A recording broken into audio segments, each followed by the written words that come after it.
Students, BCom part first EAFM second के अंतर्गत आपका सबका स्वागत है।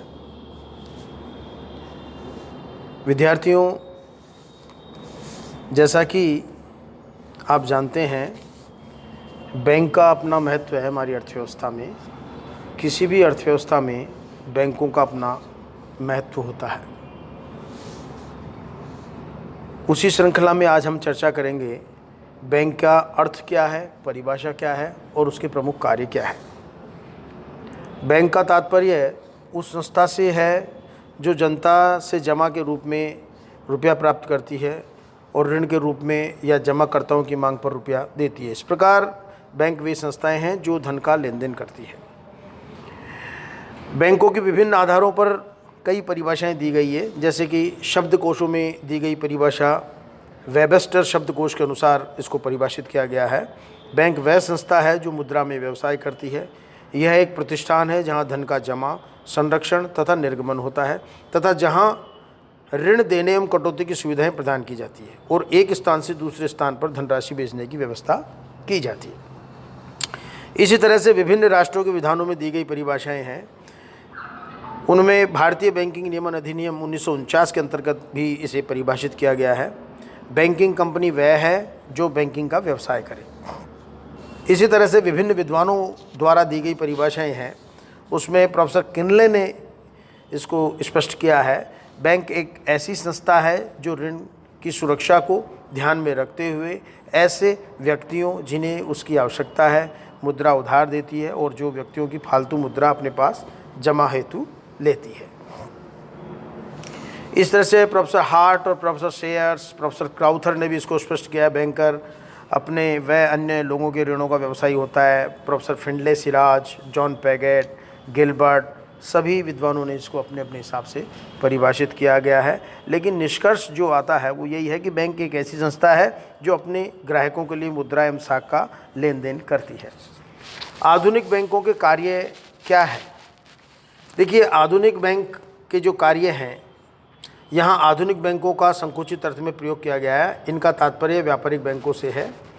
प्राथमिक या परंपरागत कार्य, अभिकर्ता या प्रतिनिधित्व संबंधी कार्य, सामान्य उपयोगी सेवाएं, विदेशी व्यापार की वित्तीय एवं प्रबंध की व्यवस्था, साख निर्माण का कार्य। व्यापारिक बैंकों के उपर्युक्त कार्यों का विस्तृत वर्णन जो है इस प्रकार से है। जैसे प्राथमिक या परंपरागत कार्य है, इसके अंतर्गत हम जानते हैं जमाएं स्वीकार करना है और बैंकों का मुख्य कार्य धन जमा करना है। जैसा कि हम जानते हैं प्रमुख जो कार्य है वो जमा करना है एवं उधार देना है। बैंकों को उधार देने के लिए धन की आवश्यकता हमें होती है। इनकी अंश पूंजी उधार देने की दृष्टि से पर्याप्त कोषों का निर्माण नहीं कर पाती है। इसलिए बैंक जो है अपने यहाँ विभिन्न खातों में जमाएं स्वीकार करते हैं, जनता की जमाएं स्वीकार करते हैं। प्रमुख खातों में आपके जैसे नंबर 1 है स्थायी जमा खाता, फिक्स डिपॉजिट अकाउंट। इन्हें समय जमा खाते या निश्चित अवधि जमा खाते भी हम कहते हैं। इन खातों में धन एक निश्चित अवधि के लिए जमा करा दिया जाता है। अवधि समाप्त होने पर बैंक धन को लौटा देता है। सावधि जमा खातों की ब्याज दर पूर्व निर्धारित होती है। सामान्यतः ये खाते 6 माह से लेकर 10 वर्ष की अवधि तक के हो सकते हैं। इसी तरह से चालू खाता, यह खाता सामान्य रूप से व्यापारियों के लिए उपयोगी होता है, उद्योगपतियों के लिए उपयोगी होता है।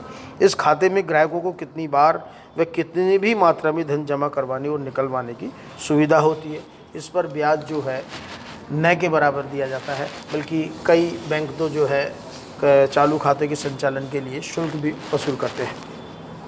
इसी तरह से बचत खाता है। बचत खाते में भी बैंक जमाएं स्वीकार करता है। बचत खाते अल्प एवं मध्यम आय वर्ग की जनता की सुविधा के लिए खोले जाते हैं। इस खाते में छोटी मोटी वस्तुओं को जमा करके देश में पूंजी निर्माण को प्रोत्साहित किया जाता है। यह खाता कोई भी जमा करता जब चाहे न्यूनतम राशि जमा कराकर खोल सकता है, लेकिन इस पर चेक बुक सुविधा लेने के लिए जमाकर्ता को बैंक द्वारा निर्धारित न्यूनतम जमा शेष रखना आवश्यक होता है। सामान्यतः बचत खाते की जो ब्याज दर है वर्तमान में तो बहुत कम हो गई होगी। आपके जो है हो सकता है 2%, 2.5% की दर या 3% की दर बचत खाते पर जो है ब्याज की रहती है।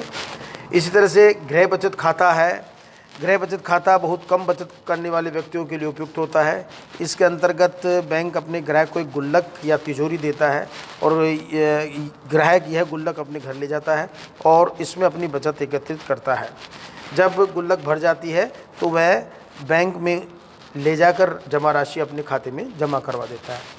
पूर्व में जब जमा की आदत लोगों में नहीं थी, बचत की आदत नहीं थी, तो इस तरह की स्कीम चलाकर जो है बचत को प्रोत्साहित किया जाता था। इसी तरह से अनिश्चितकालीन जमा खाता भी खोलने की बैंक जो है करता है। बैंक की स्कीम के अंतर्गत अनिश्चितकालीन जमा खाता भी खोले जाते हैं। कुछ विशेष परिस्थितियों में ही इस खाते से धन निकाला जा सकता है। इस तरह से अन्य जमा योजनाएं हैं, उसमें आपके रिकरिंग डिपॉजिट अकाउंट है, जिसमें इस खाते में जमा करता प्रतिमाह एक निश्चित रकम एक निश्चित अवधि तक नियमित रूप से जमा कराता रहता है। निश्चित अवधि के समाप्त होने पर समस्त जमा राशि ब्याज सहित उस व्यक्ति को वापस मिल जाती है। इसमें ब्याज की दर बचत खाते से अधिक है, किंतु स्थायी जमा खाते से कम रखी जाती है। इस तरह से प्रतिदिन बचत जमा योजना भी पूर्व में जब बचत की आदत लोगों में नहीं हुआ करती थी, तो इस प्रकार की जो छोटी छोटी बचत के लिए इस प्रकार की स्कीम बैंकों द्वारा चलाई जाती थी। इसके अंतर्गत बैंक का कर्मचारी नियमित रूप से प्रतिदिन जमाकर्ता के घर आता है और उस जमाकर्ता उसे अपनी प्रतिदिन की बचत जमा करा देता है। यह योजना दैनिक मजदूरी प्राप्त करने वाले श्रमिकों में अत्यंत छोटे दुकानदारों के लिए लाभप्रद है। इसी तरह से निवृत्ति योजना या रिटायरमेंट स्कीम, इस योजना के अंतर्गत जमाकर्ता प्रति माह एक निश्चित राशि निश्चित वर्षों तक बैंक में जमा करता रहता है। निश्चित अवधि के पश्चात ये राशि ब्याज रहित किस्तों में वापस कर दी जाती है। इस प्रकार जमाकर्ता को प्रति माह एक निश्चित राशि बैंक से वापस मिलती रहती है। इसी तरह से ऋण अथवा उधार देना भी एक महत्वपूर्ण कार्य है, जिसके बारे में जो है हम चर्चा करेंगे। नेक्स्ट टॉपिक में इसका हम चर्चा करेंगे। थैंक यू, धन्यवाद।